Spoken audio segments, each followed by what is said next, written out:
Y vamos a descubrir que este falso profeta que nos revela Apocalipsis capítulo 13, versículo 11 en adelante, va a ser este personaje que va a ser el ministro de propaganda, de economía y de religión del anticristo.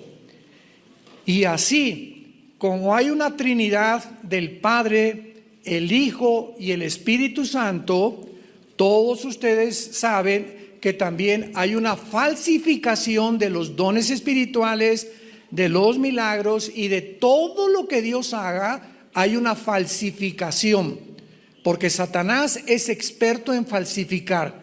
Entonces también hay una Trinidad diabólica, que es Satanás, el falso profeta el Satanás, el anticristo y el falso profeta.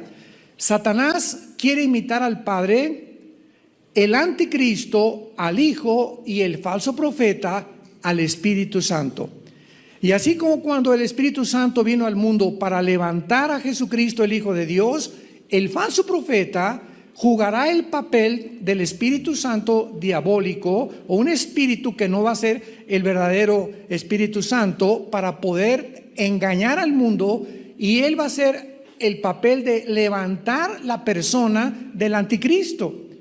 Y vamos a darnos cuenta también en este estudio, ¿cuántos creen ustedes que el anticristo va a marcar a la gente con el 666? ¿Cuántos de ustedes lo creen? ¿Nadie levanta la mano? Ya oyeron los otros estudios, ¿verdad? Los que levantaron la mano están reprobados en teología. Porque siempre hemos oído, el anticristo va a mandar a la gente a marcar con el 666, y el que va a mandar a marcar a la gente es el falso profeta. No va a ser el anticristo. Vean cuántos detalles tenemos nosotros que escudriñar las escrituras para poder entenderlo. Esta conferencia se llama El falso profeta y el Papa. El falso profeta y el Papa. Muy bien, una enseñanza popular también que ha cobrado bastante, que se ha propagado y ha cobrado mucha popularidad, es que tal vez el Papa es el falso profeta del cual menciona Apocalipsis capítulo 13 del 11 en adelante. Y esta enseñanza popular de algunos maestros, ¿verdad?, es que el falso profeta será el Papa Francisco, Jorge Mario Bergoglio, que es el actual que está funcionando y ejerciendo el papel del Papa o el jefe de la Iglesia Católica. El Papa Francisco, vamos a aclarar todo esto con muchos detalles. El Papa Francisco actual escogió su nombre del famoso San Francisco de Asís. Sin embargo, Francisco de Asís vivió en el año 1181 a 1226. Casi en el siglo X, siglo XI más o menos de la era antes de Cristo. Sin embargo, actualmente el Papa Francisco tiene 85 años de edad, va a cumplir ya 86 años, por lo que no sabemos cuántos años tiene por delante, porque además de esto, él mismo lo ha dicho que su vida va a ser muy corta y tiene un problema que no tiene un pulmón. Así que es una persona sumamente hipersensible, ¿verdad?, a las enfermedades. Aun cuando ahorita anda por Irak, tratando, ¿verdad?, de traer la unificación de las religiones con todas las religiones que hay por allá. Increíble que en todas las reuniones donde él se ha visto, nunca usa cubrebocas. Veo ahorita todas las fotos de él, ¿verdad?, y toda la gente a su alrededor, y él nunca usa cubrebocas. Bueno, no sabemos por qué, pero por causa de la edad que tiene de 85 años, es poco probable que ni siquiera viva cuando suba al escenario el falso profeta de Apocalipsis capítulo 13. Es muy poco probable. ¿Por qué? Vamos a suponer que la tribulación, suponiendo que comenzara en el año 2022 al 2028. El Papa Francisco tendría entonces cerca de 93, 94 años de edad, y él no podría de ninguna manera fungir con la actividad y el papel y todas las cosas que el falso profeta va a desarrollar durante el tiempo que el anticristo surja. El falso profeta surgirá al escenario mundial, apúntalo, a la mitad de la tribulación. A la mitad de la tribulación estamos hablando a los 3 años y medio.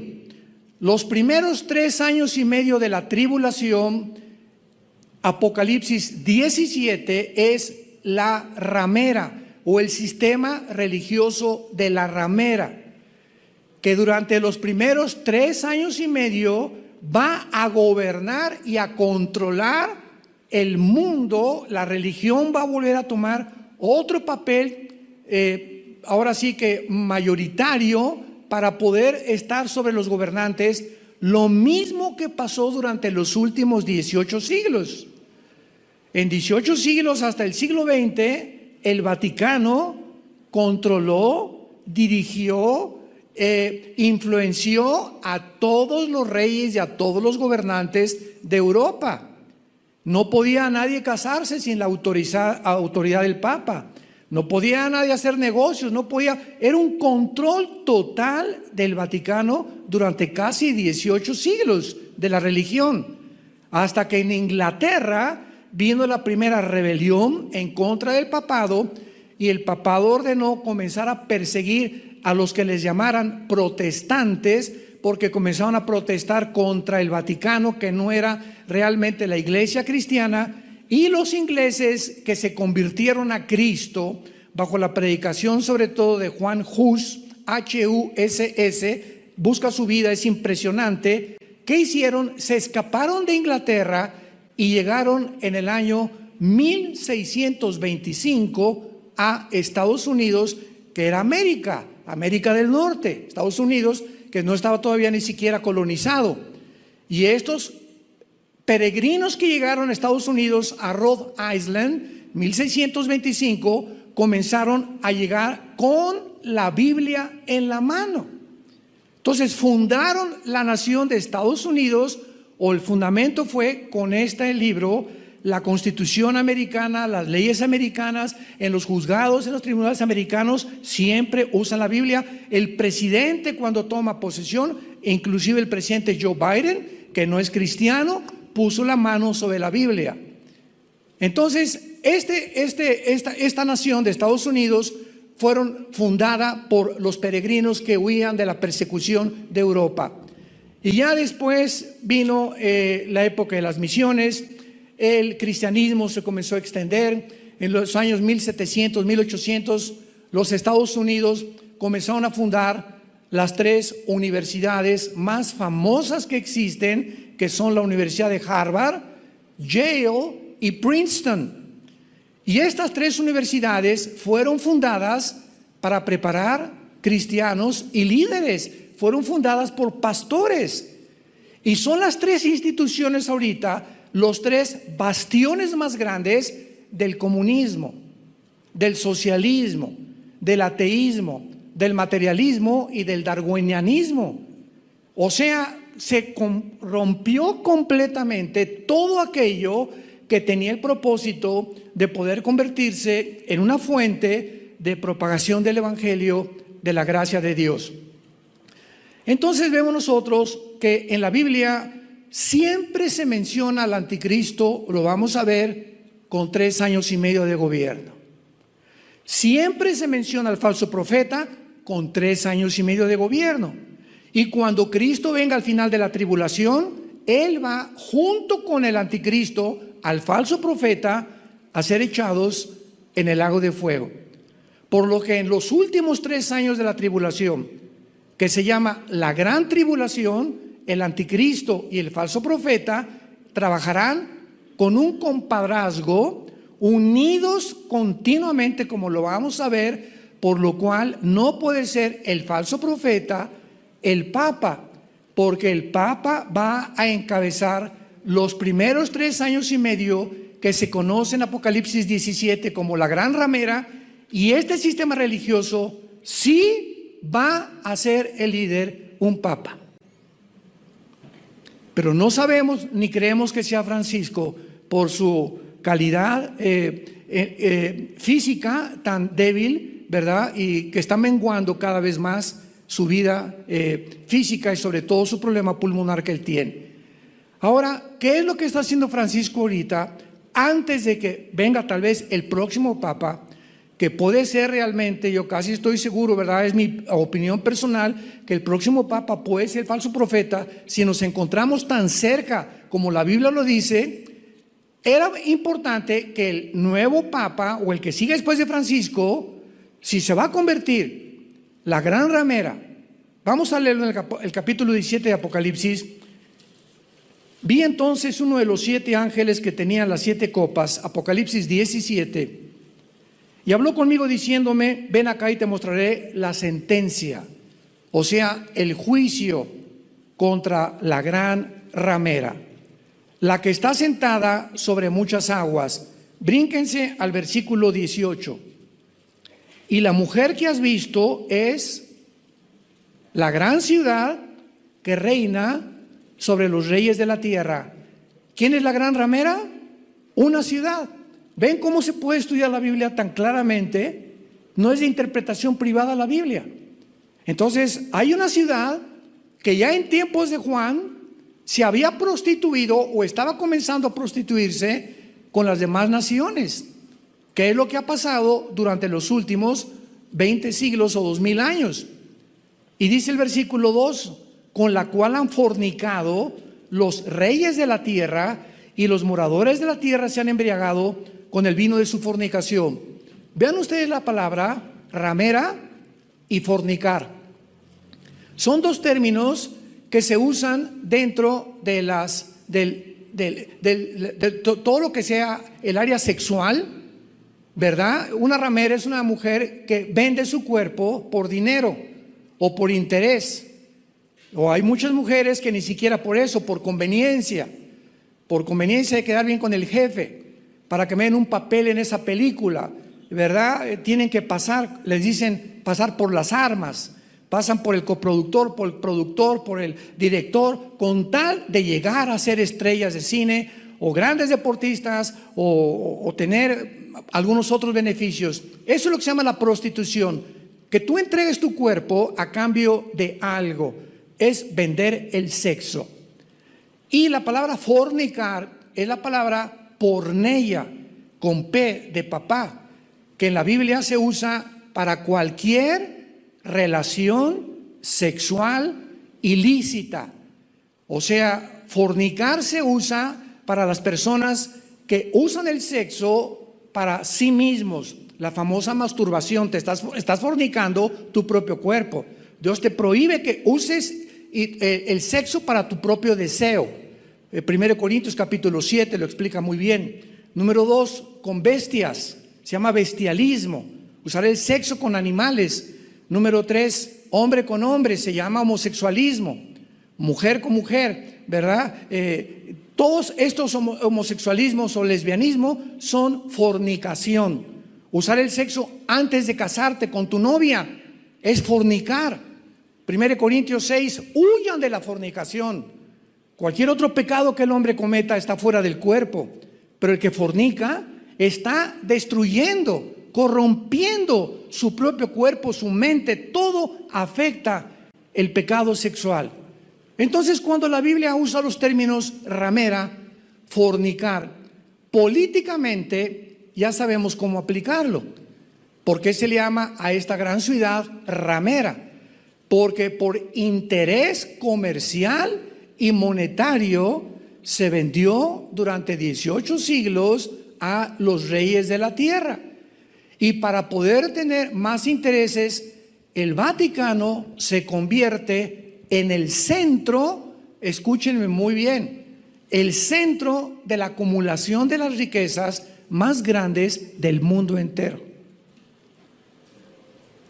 Las joyas, los diamantes, las esmeraldas, las obras de arte, Michelangelo, de Leonardo da Vinci, los cuadros, los Van Goghs, todo lo que tú me quieras mencionar de arte son billones de billones. Cuando vayas a Roma, visita el Vaticano Y no puedes dar crédito a las riquezas que se encuentran dentro de esa ciudad política, porque el Vaticano es independiente del gobierno de Italia, es otro estado, con su propio banco, con su propia policía, con sus propias leyes, sus propias disposiciones, y el jefe es el Papa. Y es la única religión, escucha, es la única religión de todas las que existen que tiene un lugar en las Naciones Unidas, porque se considera un estado. Ni el hinduismo, ni el islam, ni el sintoísmo, ninguna religión se considera política, ni tampoco tiene su propia ciudad ni su propio estado. Es la única que existe desde hace 2000 años. Entonces, ¿por qué se le llama ramera? Porque con los reyes se ha vendido. ¿Qué es lo que ha vendido? Los intereses políticos. Yo recuerdo hace mucho tiempo cuando nosotros fuimos, mi hermano y yo, Alejandro, fuimos educados en colegios lasallistas, muy buena educación académica, muy buena. Primaria, secundaria y preparatoria la hicimos en colegios de La Salle. Y recuerdo cuando estaba yo en primaria, vivíamos en Acapulco, en el puerto de Acapulco, que me entró el sentimiento desde niño. Yo tuve algo de misticismo y pensaba en los santos. Tenía una tía que me regalaba revistas de los santos: San Felipe de Jesús, que lo mataron en el Japón como mártir, Santa Teresita de Jesús, San Francisco de Asís, etcétera, etcétera. Y le dije a mi papá: quiero ser padre. ¿Qué? Me dijo mi papá: ¿cómo que sí? Quiero ser cura, le dije. Pues me llevó al seminario. Estaba en Acapulco, en la colonia Costa Azul en aquel tiempo. Pero cuando una noche nos dice uno de los directores que teníamos que hacer y pensarlo, el voto del celibato sacerdotal. ¿Celibato sacerdotal qué es eso? Le pregunté al maestro y me dice: si ustedes van a aceptarse y van a ser establecidos como curas o como padres o como le quieras llamar, que ninguno es apropiado, porque no son padres ni curas tampoco, ni curan nada, no te puedes casar. ¿Cómo que no me puedo casar? No, no se pueden casar. ¿Y por qué no se pueden casar? Y nos dijo la verdad: porque si te casas formas una familia, y si tienes una familia tienes que sostener a tu familia, y entonces ¿cuánto vas a mandar al Vaticano de dinero? Entonces la cosa es que los que sirven al Vaticano no se casen, para que no tengan lealtad a nadie más que al Vaticano, y lo que ganen y lo que entra de limosnas en la iglesia se tenga que mandar al Vaticano. Y así fue durante casi 2000 años. Por eso se convirtió en el estado más rico del mundo entero. Y vamos a ver que el anticristo, en los últimos 3 años de la tribulación, cuando el falso profeta se levante, los 10 gobernantes del anticristo van a quemar Roma y van a quemar el Vaticano. Y el anticristo se va a apoderar de todas las riquezas, Daniel 8, 23 al 25, que existen para poder aumentar su poder en el Medio Oriente. Así que ahorita hay una gran relación entre Irak, Siria, el Medio Oriente y el Vaticano. ¿Cuál es esa relación? Qué interesante que ahorita Francisco se encuentre en Irak, que para ir a confortar a los cristianos que el grupo terrorista de ISIS asesinó y mató. Hay algo más de trasfondo, no fue nada más eso. Él no va a ir a arriesgar su vida porque fue un riesgo tremendo que él fuera a un lugar donde hay tanta conmoción, ¿verdad? Política y económica y religiosa sobre todo, porque el Medio Oriente es un polvorín religioso, es una olla express. Entonces nos damos cuenta que si realmente la Biblia tiene razón, estamos verdaderamente en el umbral de la venida de Jesucristo. Muy bien. Veamos entonces que el periodo de la tribulación va a durar 3 años y medio para el anticristo y para el falso profeta. Los primeros 3 años de la tribulación va a ser el sistema religioso, no el anticristo, el que va a tener el control religioso hasta de la economía. ¿Cómo lo podemos saber? Apocalipsis 17 nos encontramos ahí, versículo 3 en adelante. Y dice: Juan me llevó en el espíritu al desierto. Vi a una mujer sentada sobre una bestia escarlata, llena de nombres de blasfemias, que tenía 7 cabezas y 10 cuernos, Y la mujer, acordémonos que es una ciudad, y la mujer estaba vestida ¿de qué color? Púrpura y escarlata, que son los colores del Vaticano. Son oficiales y obligatorios. Adornada de oro, de piedras preciosas y de perlas, y tenía en la mano ¿qué cosa? Cuando yo comencé a ser acólito, porque antes de que decidiera que yo quería ser cura o padre, tenía como 13, 14 años de edad, teníamos primero que hacer monaguillos o acólitos, como le llamaban en aquel tiempo. No sé, ahorita ya no se usa. Estoy hablando de mi época, antes de Cristo, no tanto, ¿verdad? Pero nos entrenaron en el colegio de La Salle, ahí nos entrenaron a aprender latín, o por lo menos las respuestas que el acólito tenía que darle al padre. Entonces, pues yo me ponía de un lado, ¿verdad? Teníamos que ir a la catedral que estaba ahí en la plaza principal de Acapulco, en el mero Zócalo. Está la catedral inmensa que ya tiene más de, creo que 100 años. Y entonces llegaba el padre o el obispo, yo me hincaba de un lado y el acólito del otro lado. Y entonces llega un momento en que el sacerdote, el cura o el padre agarraba el cáliz y lo levantaba, y entonces decía en latín: Adeum quae juventutem meam. Todavía me acuerdo de algunas cosas. Y yo le contaba: Quia tuis Deus fortitudo deas curtitud pulistis. ¿Qué significa esto? Que cuando el cura entraba al altar decía: entro a ofrecer al altar de Dios el sacrificio por los vivos y los muertos. Tú le preguntas, vean cuánta ignorancia hay en el mundo entero. Pregúntale a cualquier amigo, ¿verdad? Pero con todo el amor y con toda la misericordia que podamos tener, porque es pura ignorancia nada más. Y toda la mayor parte de nosotros pertenecíamos a ese mundo de tinieblas, donde no sabíamos ni siquiera en qué creíamos. Pregúntale a cualquier amigo católico, a tu abuelito, lo que sea: abuelita, ¿qué es la misa? Oye, primo, ¿qué es la misa? Oye, tío, ¿qué es la misa? El 95% de la gente no te va a dar respuesta.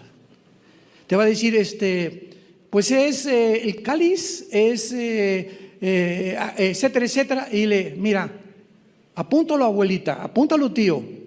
De acuerdo al Concilio de Trento,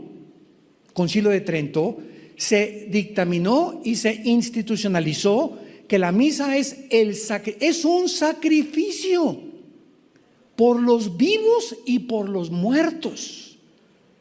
En otras palabras, si algún personaje de tu familia se muere y tienes algún difunto, una misa gregoriana lo saca del purgatorio. 1000 años, 1500 años, porque Roma estableció que cuando se morían nadie se iba directo al cielo. Pasabas por un lugar que se llama el purgatorio, que no está en la Biblia. Y ahí en el purgatorio tenías que pagar o penar, y las misas gregorianas, apúntalo, gregorianas, después de que se muere tu abuelita, tu tío: oiga, padrecito, ¿verdad? Pues quiero ¿cómo le hacemos para que ya no sufra tanto mi abuelito en el purgatorio? Una mesa gregoriana, de a cómo no. Y entonces ya se ofrece la misa, porque es por los muertos también, y le ayuda a la persona que está en el purgatorio a tener menos tiempo y salir rápido para el cielo. Y los niños que se mueren sin bautizarse se iban al limbo. ¿De dónde sacaron eso?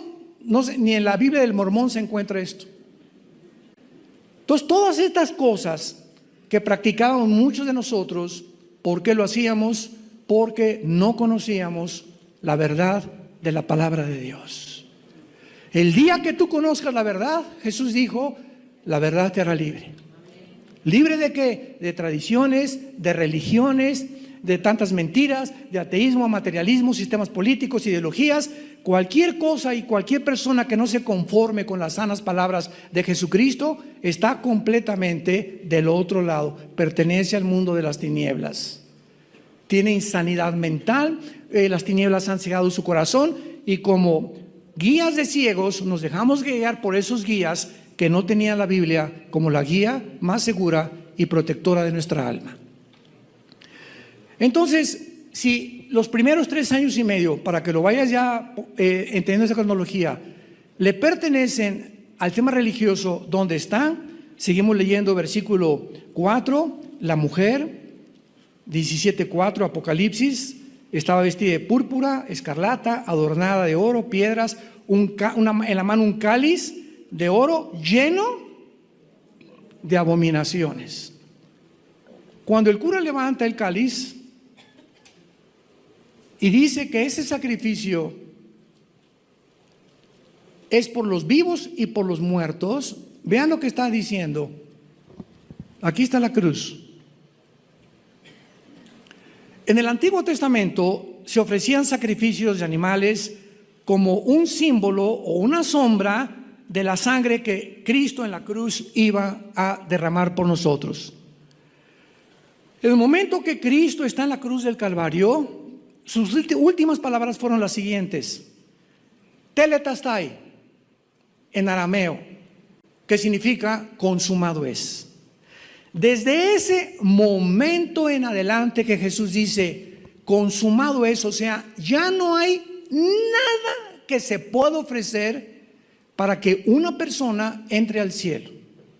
Yo he venido a ofrecerme a todo el mundo porque mi Padre los amó de tal manera que lo que yo he hecho en esta cruz y lo que hice durante mis 3 años y medio de vida es suficiente.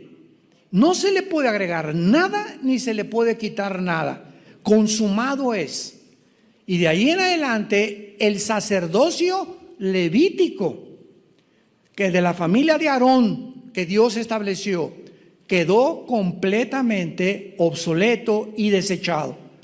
Y cuando Jesús dijo consumado es, el velo del templo, del tabernáculo, que dividía el lugar santo del lugar santísimo, se rasgó de arriba hacia abajo, dando a entender que era el Espíritu Santo. Hebreos capítulo 8 era el que rompía el velo.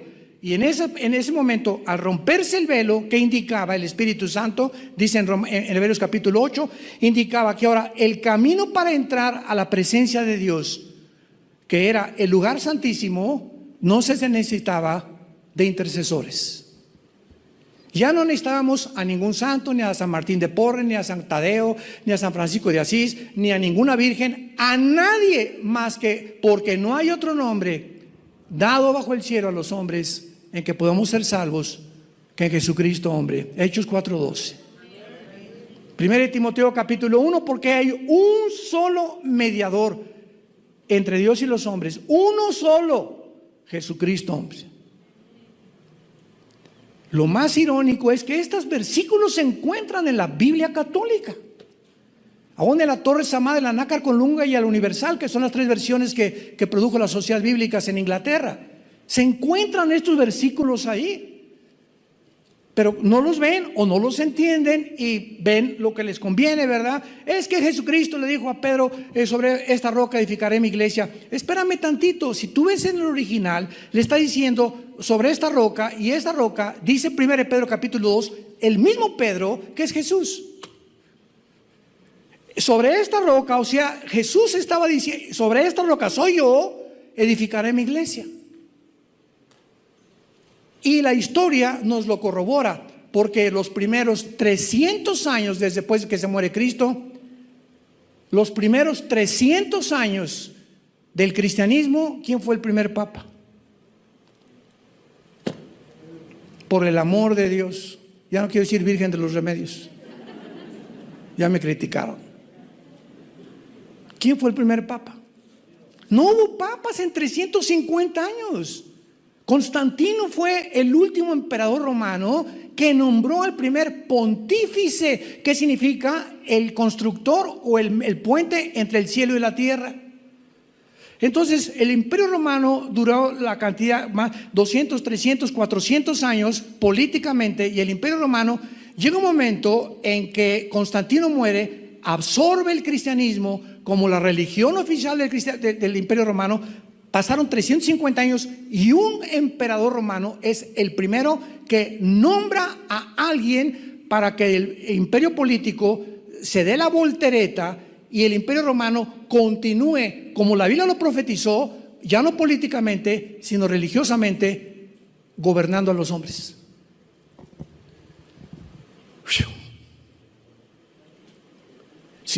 Si realmente Pedro fue el primer papa, ¿quién fue el segundo? Por el amor de Dios, en 350 años no hubo papado.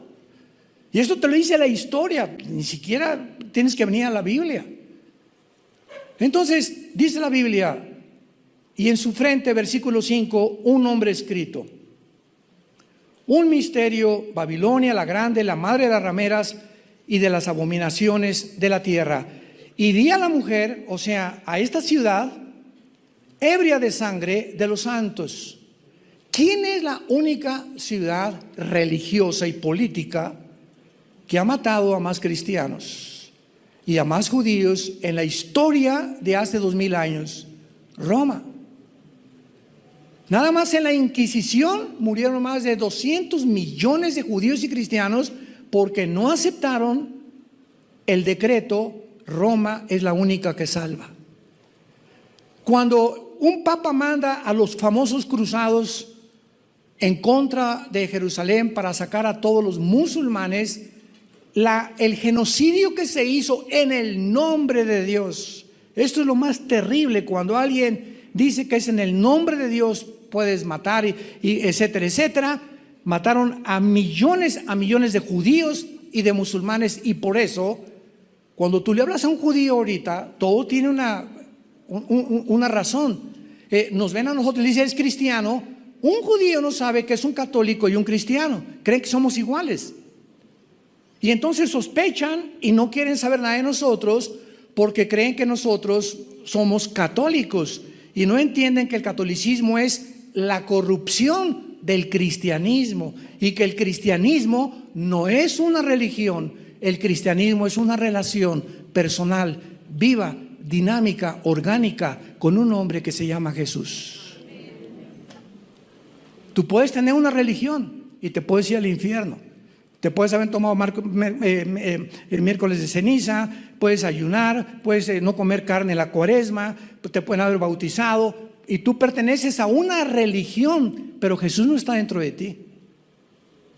El que tiene al Hijo, 1 Juan 5 al 10, tiene a la vida. El que no tiene al Hijo, aunque tengas una religión, no eres cristiano, eres religioso. Que fue lo que pasó a Cristo con los fariseos. Los fariseos en el tiempo de Cristo eran los representantes de la religión y los que eran intocables, etcétera, etcétera. Esta mujer fue cautiva en adulterio. ¿Qué dice la ley, Jesús? A ver, contesta Jesús. La ley dice que la mates a pedradas. Esos eran los fariseos. Eran hombres que muy religiosos, pero por dentro Jesús les llamó sepulcros blanqueados. Con la apariencia de piedad encontramos a millones de personas, pero el corazón de esas personas está podrido. No aman ni a su esposa, ni a sus hijos, no tienen compasión por la gente, no dan a la obra de Dios, no tienen una comunicación con Dios, son religiosos. Y Cristo le dijo: el que esté libre de pecado, arroje la primera piedra. Y de ahí en adelante la enseñanza es la siguiente: nunca le pongas el dedo a nadie. Nunca le pongas el dedo a nadie, porque acuérdate que tú apuntas con un dedo y 3 te apuntan a ti. Al decir esto, tú eres un borracho, o tú eres esto, 3 te apuntan a ti. Una cosa es exhortar y otra cosa es condenar. Entonces tú conoces una prostituta, conoces un drogadicto, conoces un borracho, un homosexual. Nosotros no podemos, el único que condena es Dios. Es la palabra crisis con K en el griego, que se usa para condenación. Pero dice 1 Corintios 2, el espiritual juzga, o sea, discierne todas las cosas. Y venimos a ayudar que esa gente que está lastimada y que está herida salga de las tinieblas para que pueda ser sanada. Y ahorita en Estados Unidos prohíben que se les pueda ayudar. La ley de igualdad. Y si un niño a los 6 años la maestra le dice: ¿verdad que tú no eres niña? No, soy niño. Muy bien, por favor, desde mañana usas el baño de las niñas. ¿Cómo puede un niño menor de 7, 8 años de edad tener conciencia de su genética y de su biología? Por el amor de Dios, ¿a dónde va a llegar el mundo?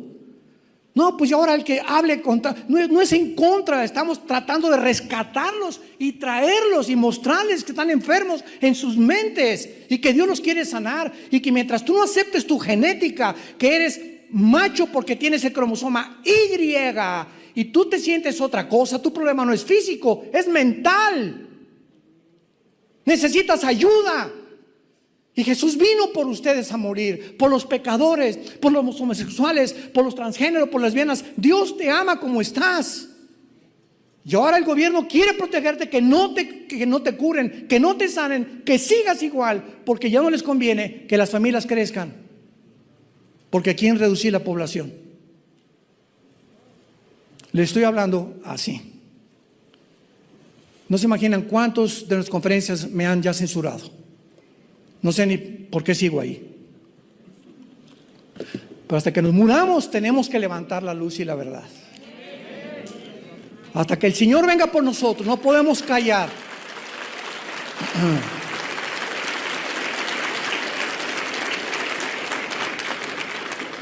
La clave está en el versículo 3 de Apocalipsis 17. Me llevó en el espíritu al desierto y vi a una mujer sentada, o sea, la ciudad religiosa, sentada sobre una bestia escarlata. ¿Quién es la mujer? La ramera, el sistema religioso. ¿Y quién es la bestia escarlata? El anticristo.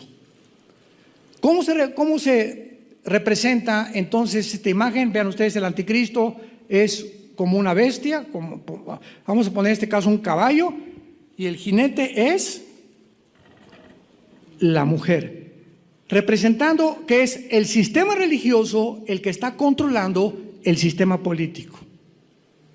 Lo que pasó por 18, o sea, la historia nos enseña que el hombre no aprende de la historia. Esto ya lo vimos por 18 siglos, se va a volver a repetir, pero ahora con un dictador mundial.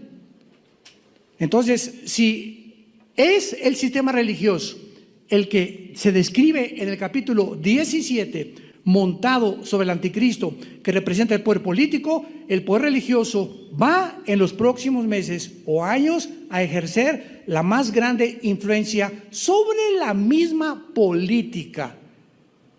Y cuando después de los 3 años y medio se le haya dado oportunidad al sistema religioso con el papado de influenciar la humanidad, entonces a los 3 años y medio los 10 gobernantes, que es la confederación política que el anticristo va a formar, van a ir a quemar la ciudad, porque cuando el anticristo entre a gobernar, él no va a permitir ningún sistema religioso más que el suyo.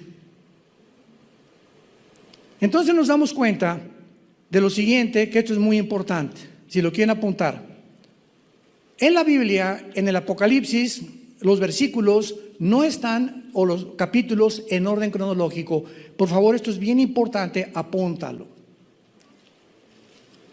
En primer lugar está el capítulo 17, que es la Babilonia eclesiástica. El capítulo 17 Apocalipsis nos narra el surgimiento y la caída del sistema religioso más terrible que ha sucedido en los últimos 2000 años. Después del capítulo 17 viene el capítulo 11, porque en el capítulo 17 es destruido el sistema religioso. En el capítulo 11 se nos muestra el surgimiento o la posesión demoníaca del anticristo. Y el anticristo entra a establecer su gobierno a los 3 años y medio. Y dice Apocalipsis 11, y vi surgir del abismo a la bestia que mató a los 2 profetas. O sea, el anticristo es una persona,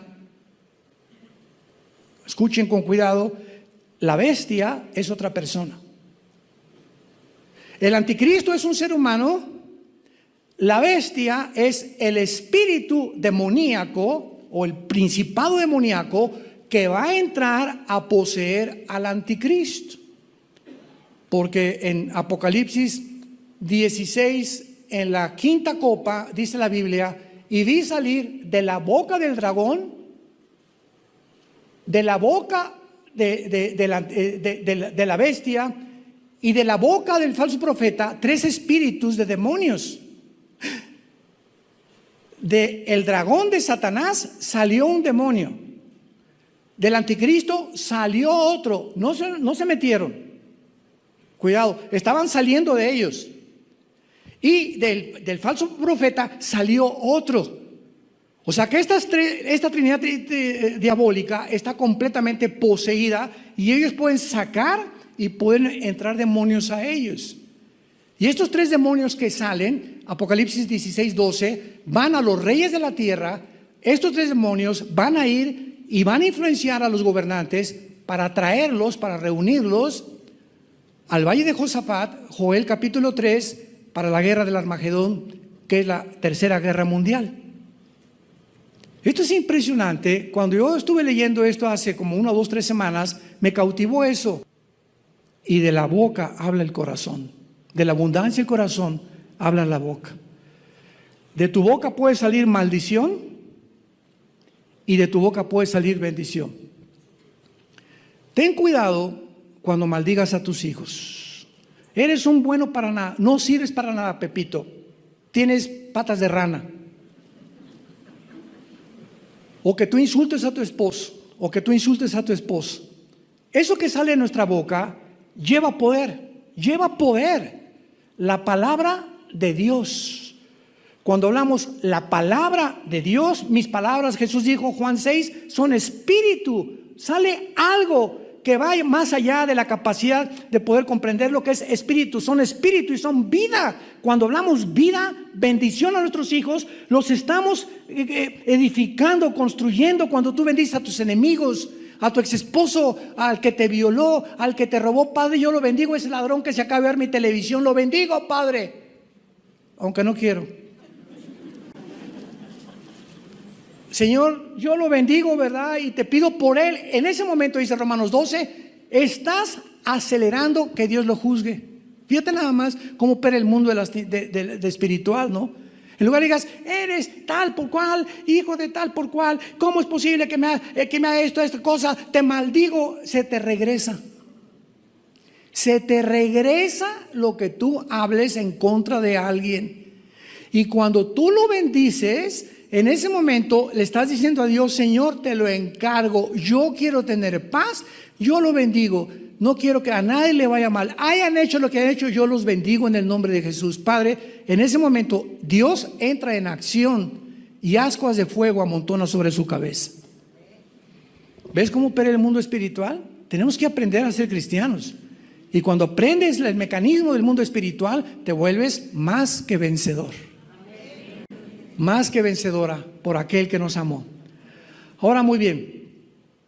Vemos entonces que la Iglesia Católica Romana, como el sistema religioso mundial de la ramera, prosperará 3 años y medio. Número 2, a la mitad de la tribulación, la ramera, el anticristo, pensará que se ha sobrepasado en sus funciones y entonces se va a convertir en un problema futuro para él y él va a destruirla. ¿Dónde lo encontramos eso? Apocalipsis 17, versículo 2. Recordamos que la bestia fue representada en el versículo 3 con 7 cabezas y 10 cuernos, ¿se acuerdan, verdad? ¿Por qué al anticristo se le representa con 7 cabezas? Capítulo 11, capítulo 12, capítulo 13, con 7 cabezas. Porque estas 7 cabezas, lo explica ya en el versículo 10, son 7 reyes. Son 7 gobernantes, 7 imperios que el diablo ha controlado e influenciado. Y vean la claridad de la Biblia. Apocalipsis 17:10. Expliquemos esto antes de explicar los cuernos. Son 7 reyes, 5 de ellos han caído. ¿Quién escribió el Apocalipsis? ¿Qué imperio estaba en el tiempo de Juan? Roma. A ver, apunta. El primero fue Egipto, Asiria, Babilonia, Medo-Persia y Grecia.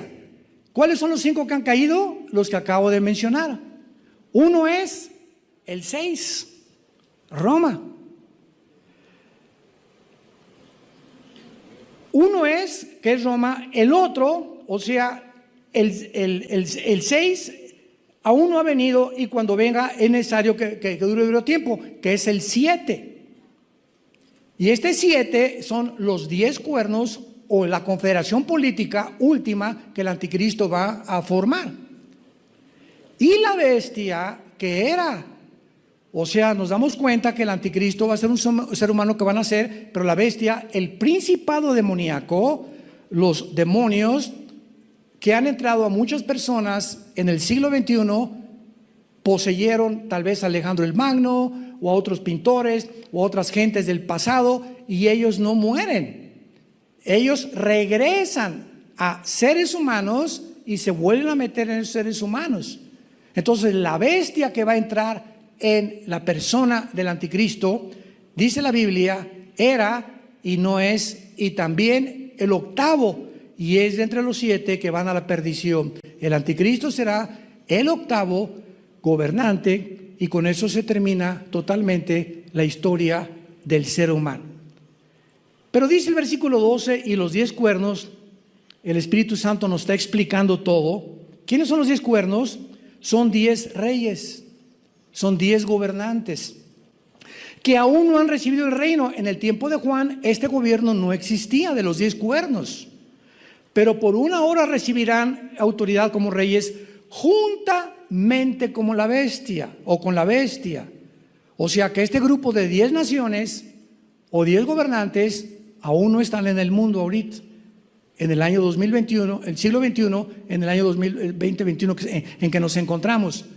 Cuando oigamos, pongan atención, en la televisión, en las noticias, se acaba de formar una confederación política, un G10, entre 5 naciones de Europa y 5 del Medio Oriente.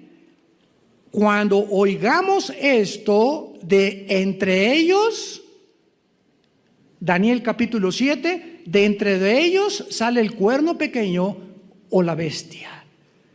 No es hasta que se forme esta confederación política que no podemos especular.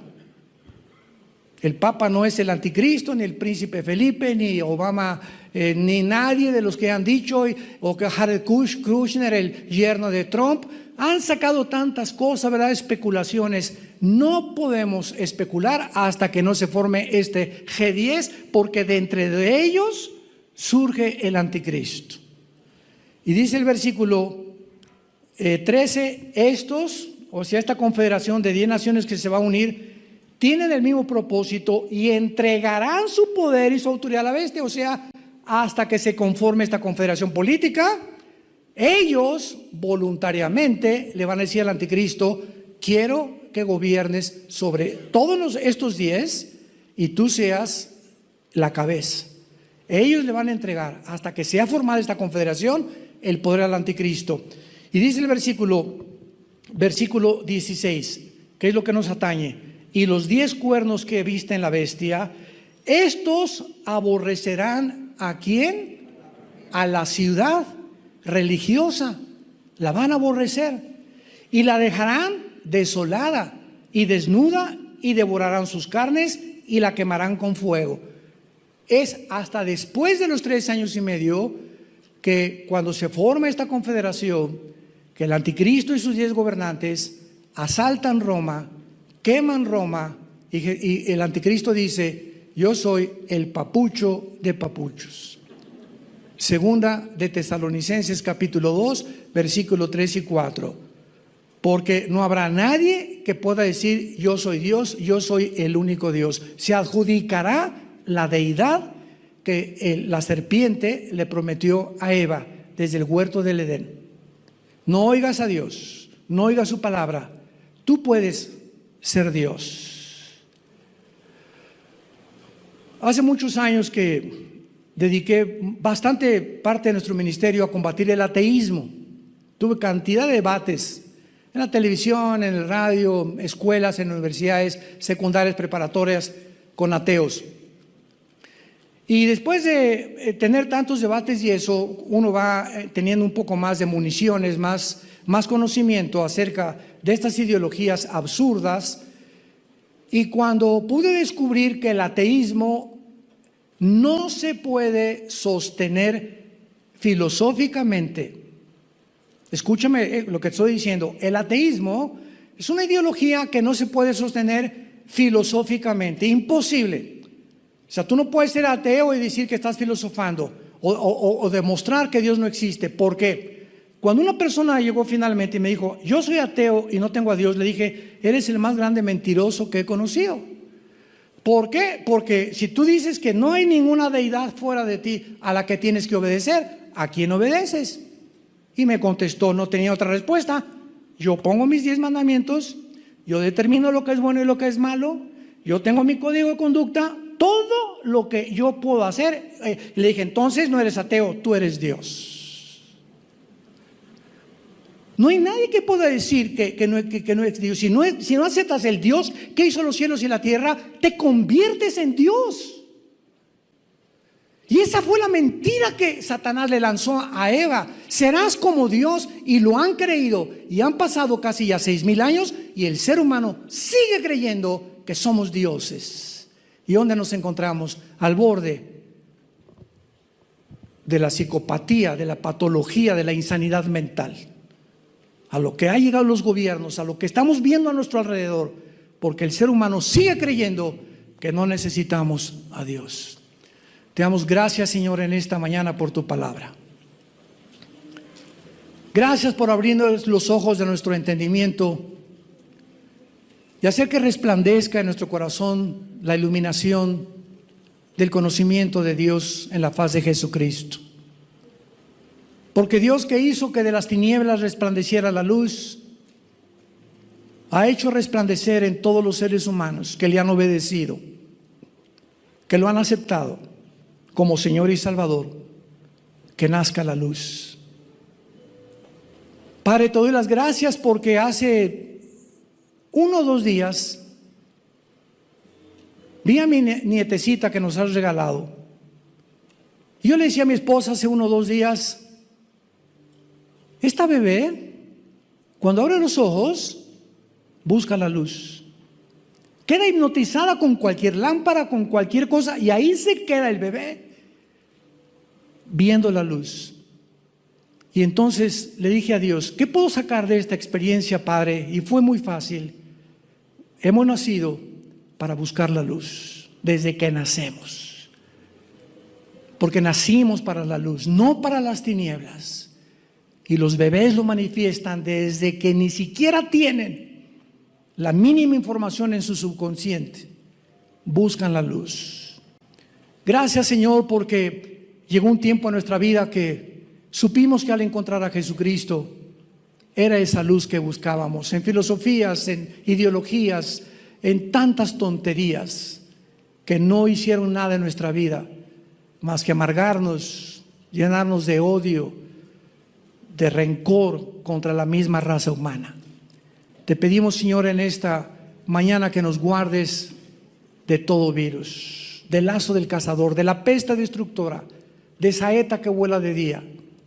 Caerán 1000 a nuestro lado y 10,000 a nuestra diestra, Señor, pero a nosotros no nos llegará. Tu pueblo en Egipto tuvieron luz, tuvieron comida, tuvieron sanidad. No hubo ningún muerto porque era tu pueblo y hacías diferencia entre el mundo y tu familia. Guárdanos, Padre.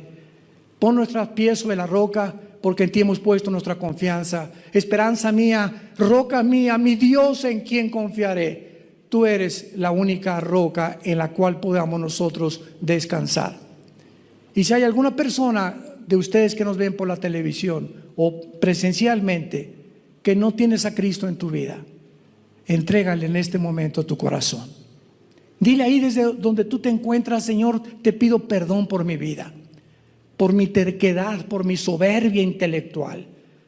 Señor Jesús, creo que en la cruz pagaste con tu sangre por mis pecados y te pido que entres a mi corazón como mi Señor y mi Salvador. En el nombre de Jesús. Amén. Bueno, pues vamos a comenzar a tratar un tema muy interesante y además muy controversial acerca del falso profeta, que es este personaje que en el libro del Apocalipsis capítulo 13 surge paralelamente con la persona del anticristo. Esto es muy importante porque quiero tratar acerca del tiempo que cada uno tiene para poder ejercer su ministerio. Y sabemos que la semana 70 de Daniel cubre 7 años. Y de esos 7 años están divididos los primeros 3 años y medio, donde el sistema religioso conocido en Apocalipsis 17 como la gran ramera va a tener su oportunidad. Y durante estos 3 primeros años y medio, el sistema religioso de la gran ramera, Apocalipsis 17, repito, ahí él va a tener una situación de preponderancia que será el Papa, porque aquí no tenemos ninguna duda al respecto de que será la Iglesia romana.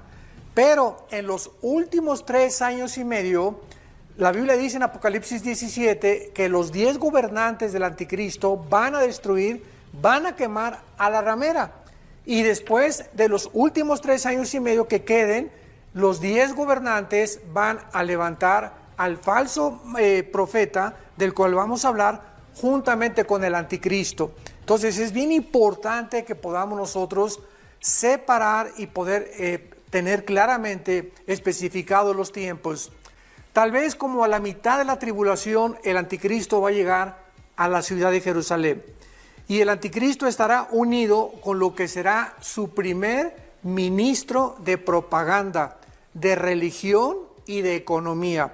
Voy a repetir, el falso profeta va a ser el ministro del anticristo de propaganda, de religión y de economía, y el cual es conocido como el falso profeta.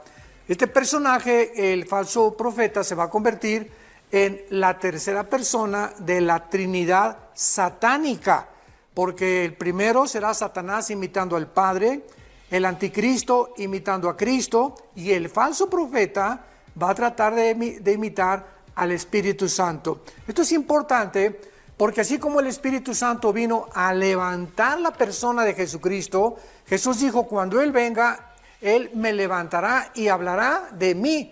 Y el Espíritu Santo fue lo que Él hizo efectivamente. De la misma forma, el falso profeta, imitando al Espíritu Santo, va a levantar al anticristo. Veamos ahora a continuación que la primera referencia en la Biblia acerca del falso profeta la encontramos en el libro del Apocalipsis capítulo 13, versículo 11. Y dice así, vi otra bestia, o sea, la primera bestia en el versículo 1 era el anticristo, ahora la otra bestia subía de la tierra. Vemos que es diferente porque la primera bestia, que es el anticristo, versículo 1 del capítulo 13, sube del mar. ¿De cuál mar? Del mar Mediterráneo. ¿Cómo lo sabemos? Porque el apóstol Juan se encontraba exiliado en la isla de Patmos, que está como a 35, 40 kilómetros más o menos cerca de la península Egea y del mar Egeo también, y de Turquía. Entonces Juan se encontraba en la isla y enfrente tenía el mar Mediterráneo. Y dice Juan, vi subir del mar Mediterráneo. O sea, no nos vamos a extender en esto, pero el anticristo va a surgir de alguna área del mar Mediterráneo, que ya sabemos que será entre Siria e Irak. Entonces, esta segunda bestia, dice la Biblia, que tenía 2 cuernos semejantes a los de un cordero, pero hablaba como dragón. En otras palabras, el falso profeta será un hombre que entrará al mundo con una apariencia de ángel de luz, que nadie no rompe ni un plato, y que realmente él viene en son de paz, de peace and love, y vengo a promulgar una paz que el mundo no ha conocido, etcétera, etcétera. Pero sin embargo, el interior de este falso profeta, por eso se llama falso profeta, porque lo que él está hablando no es lo que está en su corazón. El rey Salomón escribió en Proverbios, como es el corazón, habla la boca. Lo que sale de nuestra boca es porque estaba en el corazón. Entonces el falso profeta será realmente, ¿verdad?, un diablo, un demonio que traerá dentro con la apariencia de una persona santa, buena y benigna. Y luego dice a continuación en el versículo 12 que ejerce toda la autoridad de la primera bestia, que es el anticristo. ¿Y que la tierra y los moradores adoren a la primera bestia. ¿Quién es el que hace o el que nos lleva a adorar? A la persona de Jesucristo, el Espíritu Santo. Así que no es coincidencia que el falso profeta también va a ser él el que motive al mundo para que adoren a la bestia. En la próxima conferencia vamos a explicar esto con más.